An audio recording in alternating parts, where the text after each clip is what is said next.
Hey, good morning, everybody. Sarasota Tim coming to you from south of Macon, Georgia. Listen, a real short one before I get back in there, shower, and look a lot more presentable. It is a little bit early, and I just wanted to get one up for you guys and talk just a couple of minutes before we do a real morning chat, make up some eggs and stuff inside with Fred and Rafaela. Let me turn the camera around and tell you what we got going on this morning. All right, everybody, look, everybody's here. Everybody's got a nice RV. Most of them are Class A's, a lot of big fifth wheels. Man, I swear this looks like exactly the Brinkley that was in Utah, but it's not. It's actually bigger. That's a really nice unit right there. You talking about the house. Look, he's got him a dually truck over there to pull that beautiful machine. That is triple, folks, axle. Look at that. That's about as big as anyone can pull with a truck on the roads. That is such a beautiful fifth wheel. That might even be a toy hauler. That rear may open up, I'm not sure. Look at that, a Brinkley next to it. Oh my gosh, look at that. 1-2 slides there, another one on the other side. Then we got a Solitude and a Blackthorn, and on down we go. There's a big bus right here. You can tell that's a diesel. And then over on this side here, there's another big fifth wheel right over there, and another small fifth wheel right here, a Reflection, and this nice Class A that's in the spot I was in yesterday. Here we are, of course, in Space 14, and there's a little wolf pup right here. It's actually called a gray wolf. It's a longer unit than the 17-footer I had. And this gentleman came in with his Tundra. He's pulling his wolf pup with late last night. And look at this Newell. Now, do you guys know what a Newell is? That's right, baby. That's a real bus. See, it's got the dual tag axle in the rear. This is a serious motor coach right there. Look at the front end. That's like a new model. Some of the new aerodynamic styling they're making. It's got the glow Newell thing there for at night. Put out a little ambiance. And then on down the line we go. There's a little Class C right here, a Jayco. And then I even see a Class B, one of the only ones in here. There it is, right over there. Oh, it's a Mercedes. Those are like $200,000. When you get the diesel Mercedes Class Bs, and that's the long chassis, you know, they're kind of like an Amazon van. Those are, well, actually that's a short chassis. But those can reach as much as $200,000. So this guy's pulling his little Honda with his Class A right there. That one right there, it could be a diesel, it might be a gasser. And then you've got this big Super C right here. He's got him a little utility trailer. And then of course there's a small little tag-along camper with a big crunch in the back. Look at that, he backed into something. He smashed in his camper, oh boy. And then here's a Challenger with a slide on that side, a Coachman. I'm telling you, the money, and you can see this is one RV park, the money that is sitting right here, and this is just one spot, and look at how many people are still buying RVs, and look at the price range of what people spend. They're not buying the, you know, the little small tag. Look at my little junk. I'm going to talk about my little junk though, because I say that facetiously. It looks so small because it's perfect. It was what was meant for me to have to pull with this. And I got to tell you, we're going to take our trash out. I left it right there. Fred made a comment last night that I could not agree with more. The camper, when you first come in, I've shown you guys the inside of my camper multiple times. And every time anyone's ever walked in it, they'll say, you know, it seems bigger on video. and it is true. You know, I'll video with like fisheye and wide zoom. And but after you, like they've been in it for a couple of days and they're using the back bedroom, they're using the privacy they have with the 2 doors to close off to use the restroom.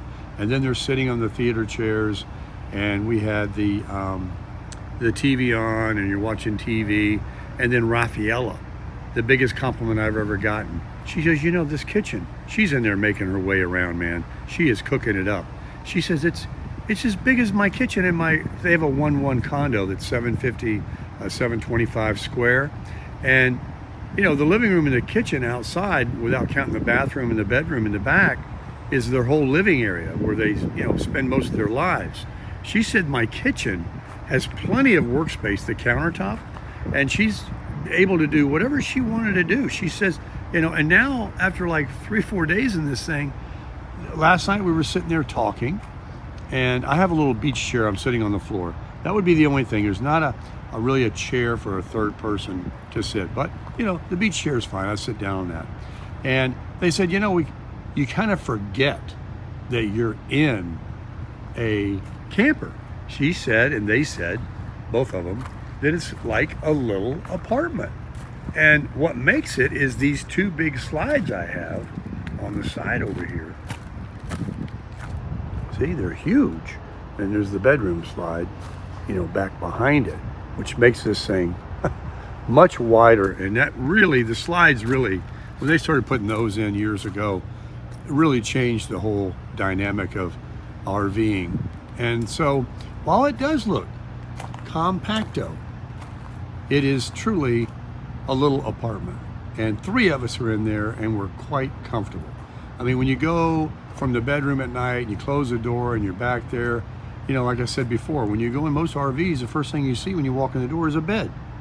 And this is like a separate bedroom and a living room, and the kitchen is amazing. All right, enough about my great camper that has the best floor plan of any towable out there, in my opinion. But these bad boys here are that Brinkley. Holy moly, look at that. Is that incredible or what? And there's another one right there. No telling what that cost. It's got to be beautiful inside. Really, really is. Now, let's talk about one more thing. You see my Predator 5000 generator? Check this out, okay? What I'm going to tell you, you're not going to believe. All right, it holds 3.7 gallons of fuel. I Googled it this morning, and I got a 5-gallon can of gas in the back of the truck. I filled it up when I filled up the truck yesterday at the gas station. I filled up the gas can, and then we're in a spot that has no electricity. And there are actually a few other generators out here running. They're not noisy because all of these newer vehicles, RVs, they have diesel generators. They're just Hummers. And this is actually very quiet compared to like a contractor generator. This is a super quiet. It's called a Predator 5000. Okay? Let me show you something here. Super quiet.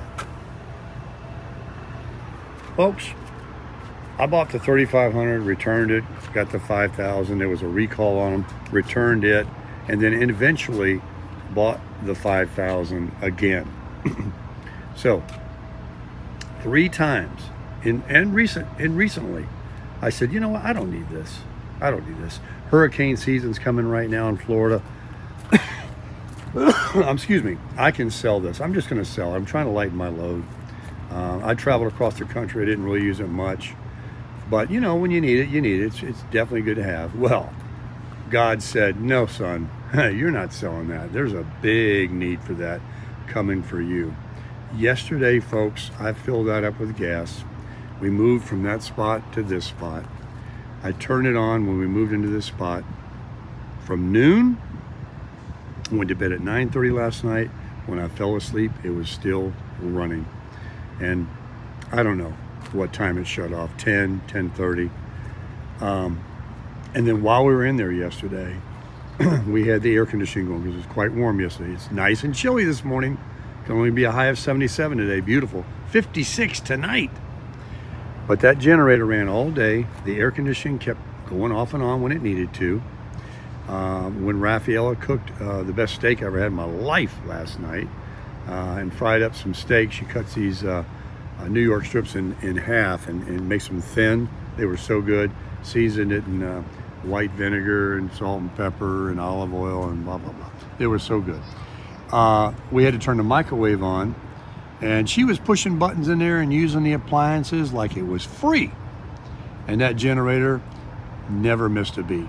Then the hot water heater had to kick on to create hot water because of the kitchen, and I wanted to take a shower. And there was another pull of electricity. Hot water, anything that pulls heat, you know, really does pull a lot of power. And of course, it was running the other things in the camper that the battery would discontinue using because we're plugged into that. And that would be the regular LED lights, the TV, of course, my 12-volt reefer, the refrigerator, everything, folks. That generator never skipped, hiccuped, beeped, nothing. And it ran until I went to bed. And I just let it run out of gas last night. I just went to sleep because everybody was running them. And I wanted the temperature to get as low as possible before, you know, I wanted to shut it off. And I think it probably went off about 10 or 10:30 at the latest. I went to bed at 9:30. And that's just amazing to me. So I got up this morning. I'm not running it right now. It's freezing out here compared to Florida. And I emptied the 5-gallon tank into it. It takes 3.7, so you know the bulk of it's gone.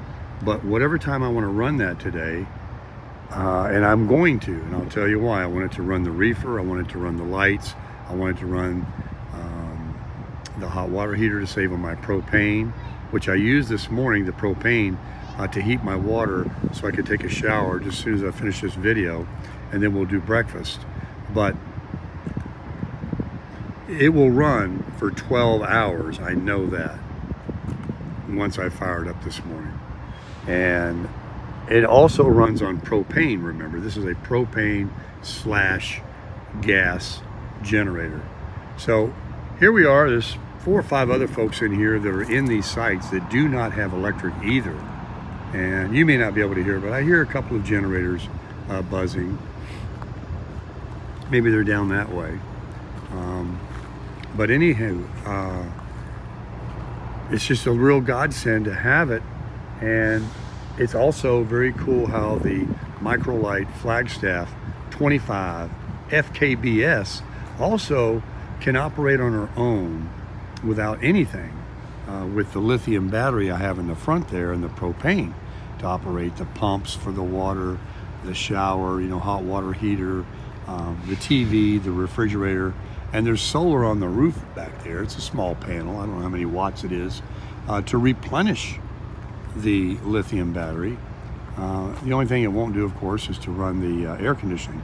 Now, one more last thing for in the video.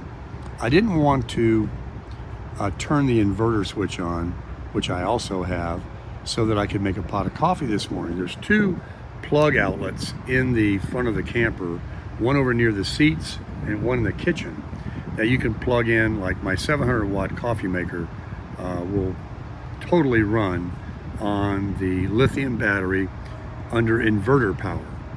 So I didn't mean to lose some of you on that, but ask your husband or your wife, she might even know more than you, what an inverter is. It just basically takes the battery DC and turns it into AC. Okay, so I didn't want to just pull all my power from the battery, so I have one of those Blue Eddies, you know, that sits on the floor that is 2,500 watts. I just plugged the coffee maker into that, made some coffee. In fact, that's what we're doing right now until I fire up the generator.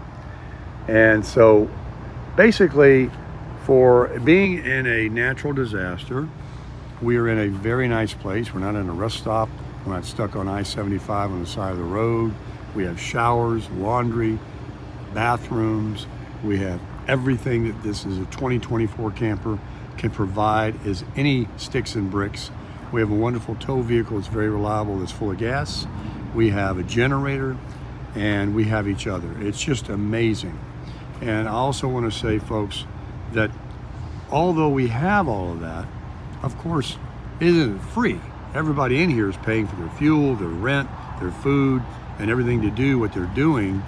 And these guys spend a lot of money. I mean, look what it must cost to pull these things. We're all paying the same rent. But, you know, we are collaborating, and some of you have been supporting us. Again, thank you very, very much for that.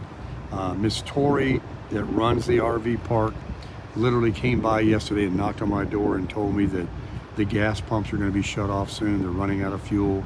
Once they get down to 20%, they will shut off the fuel, and there is no fuel now. but I went right over there and gassed up the truck and the generator and of course the gas can. That it wasn't completely full when I did gas it up before we left Florida. So we're not going to be going anywhere. We won't be using any of our fuel in the truck because this is not very fuel friendly.